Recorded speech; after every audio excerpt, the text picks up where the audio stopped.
All right, every client meeting, every meeting you have with a client should have 3 specific things that happen in that meeting. And in this video, I'm gonna break down what those 3 things are and specifically what happens in each of those areas. I've run in my agency for 10 years now, attended and led thousands of meetings at this point with so many different types of clients and so many different types of meetings, and I've made a lot of mistakes along the way. In fact, when I first started out running a meeting, I kind of felt like Dwight from The Office, where there's a problem that comes up, hey, everyone in the conference room now, right? But now when we run meetings with our clients, man, we feel like the dream team. And why? It's because we have an agenda and we have a system that we can run anytime. And this makes us able to solve problems with our clients. It instills confidence that our clients have with us, that they know what's going on, that their account's being taken care of.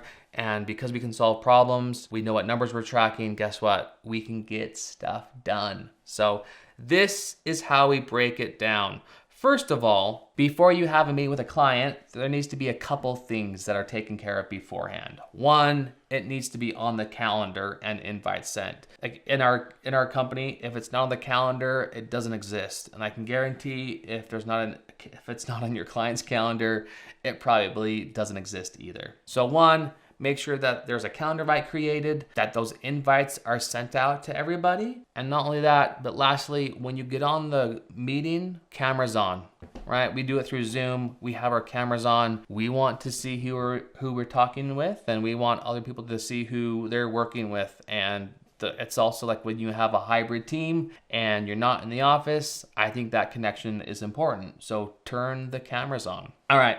So every meeting that we have breaks down into 3 different sections. One, there's the intro. How do you start off the meeting?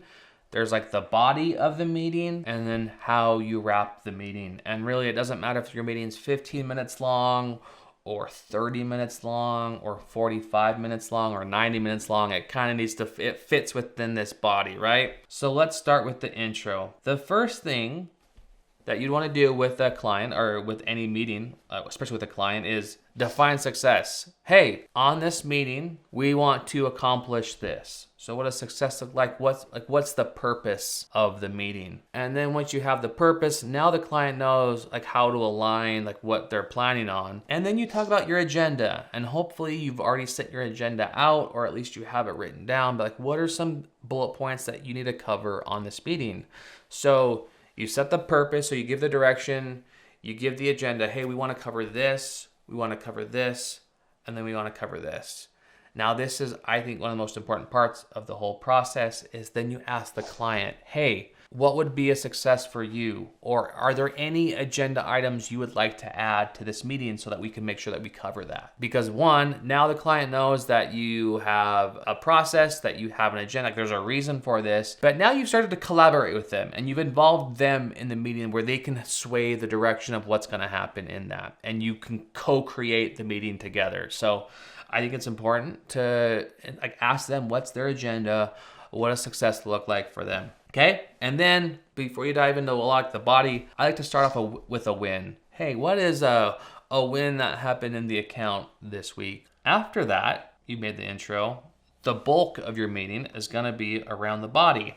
And with that, we start with numbers. Like we make decisions based off data. And in order to have that data, you need to have a number, like numbers. And with our agency, we're very open with what those numbers are. We share them with the client, so at any given time they can see what's working and what's not working.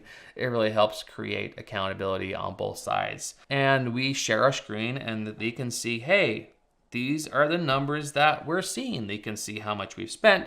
They can see how many page views they've had. They can see how many leads have come through, what the cost per lead is, what the book call it. But whether you have an agency or not, hopefully you have some type of dashboard or scoreboard that you can really evolve the conversation around. We share the screen so they can see the numbers. And then you have the data. And then we go into what we call the 3 Ps, right? Here's the progress that we've made. since we last met. Here's some of the problems or the challenges or limitations that we've seen inside the account. And then this is important. It's like, so it's one, yeah, here's the problems, but show that you've been proactive, right? Yes, this is the progress we made. And guess what? We're seeing a lot of clicks, but not a lot of leads, right? So that's the problem. And then plans. What's your plans to solve that? Well, our plan that we have that we wanted to pass by you is we want to take your landing page and improve the headline or A/B test the landing page. You just show that you have a plan to solve the problem. So you've made the progress, you've shared the problems, and you've created the plans to solve each of those problems. And then from here, it really is like a collaborative process with the client, because sometimes they have teams on their end that takes care of certain things. And so from here, we move into IDS, right? So on the plans, it's like, or the problems that are going on, if there's a limitation or things aren't growing the way that they want to, like you got to be real with them and say, these are the limitations that we see on the account.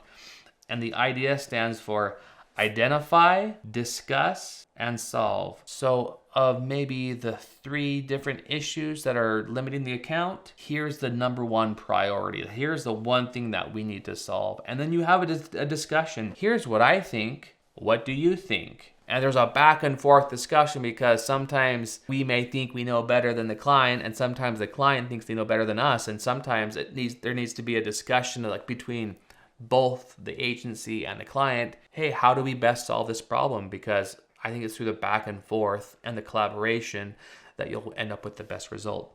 So you identify the top 3 problems. You discuss discuss all the facts. Like what happened? What do you know that happened? And get all the facts on the table. And then you start to solve. Okay, great. Based off what you said and what we're seeing, this is how we're going to move forward. This is how we'll fix that. Right? So that takes care of the bulk of the meeting. And then finally, you wrap the meeting, right? And when you wrap the meeting, a couple things happen. One, you review the action items. What used to happen is we would say, all right, so we'll do this, this, and this. Okay, cool, see you later. But the problem was nobody was accountable to it. So the key with creating action items is the WWW. You need to know what needs to happen, who's doing it, and when are they doing it, right? So identify what, who, and when, and even write that down. So that way everyone knows like what everyone's responsibilities are. So you wrap, that's how you set the action items. You set the next meeting. Hey, great, we'll see you next week, or we'll see you a couple of weeks from now, or we'll see you next month, or whatever that next time is. And then I think this is really valuable too, is send that recap email. Hey, great meeting today. Here's what we discussed. We will do this. You said you'd do this. And that way there's written documentation of what needs to happen moving forward. So again, this has been super valuable for us. We've made a lot of mistakes in our meeting agendas and we've improved them. And we, again, like I said, we're kind of like the dream team right now. So take this agenda, implement it. Hopefully some of this stands out to you. In the next video, I want to go over the right time to hire a video ad agency. Like, how do you know, like, you should be working with an agency? Like, at what point in your growth should that happen? So we're going to dive into that, and we'll see you on the next video. But real quick, I'm curious, if you run meetings or if you lead meetings, what has been helpful for you? What have been some points or some things that you've done that have made your client meetings more efficient, more valuable? I know I can't have everything right, but I've got a lot of it. But I'm curious, what do you see working? Comment below. Would love to learn.